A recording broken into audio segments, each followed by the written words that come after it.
एक छोटे से गांव में एक पुराना संदूक था जिसे सब खजाना पिटारा कहते थे।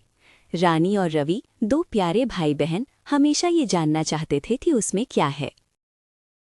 उनके दादाजी ने उन्हें बताया था कि इसमें सचमुच का कोई सोना नहीं है, लेकिन ये परिवार के सबसे बेहतरीन खजानों से भरा है। दादाजी ने आंख मारते हुए कहा। उन्होंने चाबी निकाली और संदूक का ताला खोल दिया। एक पुरानी मीठी सुगंध बाहर निकली। सबसे पहले उन्हें एक मोटी धूल भरी किताब मिली जिस पर कहानियां लिखा था। दादाजी बोले, ये हमारे परदादाजी की कहानियों का संग्रह है। ज्ञान एक खजाना है। अगली चीज थी रंग बिरंगे धागों का एक बंडल और कुछ सुइयां। ये तुम्हारी परनानी की बुनाई का सामान है, दादाजी ने बताया। कला एक खजाना है। गहराई में एक टूटी हुई बांसुरी मिली है। गहराई में एक टूटी हुई बांसुरी मिली जिस पर नाम खुदा हुआ था। ये रवि के चाचा जी की थी जो अब दूर थे। संगीत और यादें खजाने हैं। अगला उन्होंने एक छोटा सूखा बीज का पैकेट पाया। ये तुम्हारे नाना जी के पसंदीदा फूलों के बीज हैं। प्रकृति और जीवन खजाना है। फिर उन्हें एक पुरानी भूरी तस्वीर मिली। ये दादाजी के बचपन की थी।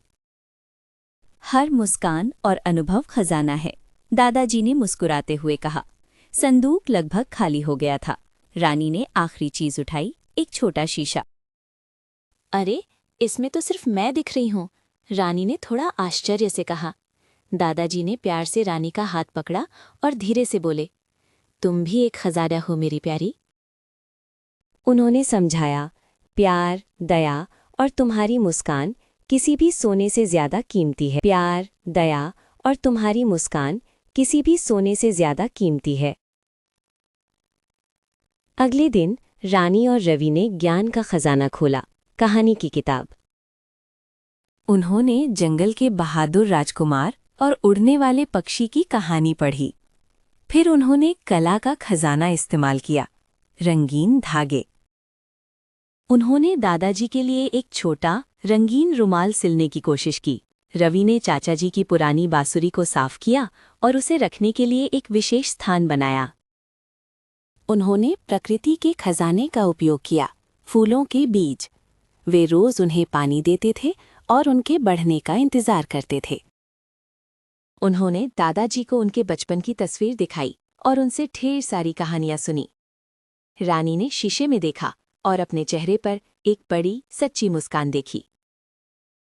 रानी और रवि ने सीखा कि सबसे महान खजाने वे नहीं होते जिन्हें खरीदा जा सकता है। सबसे बड़ा खजाना तो उनका प्यार, उनका परिवार और उनका आने वाला कल है।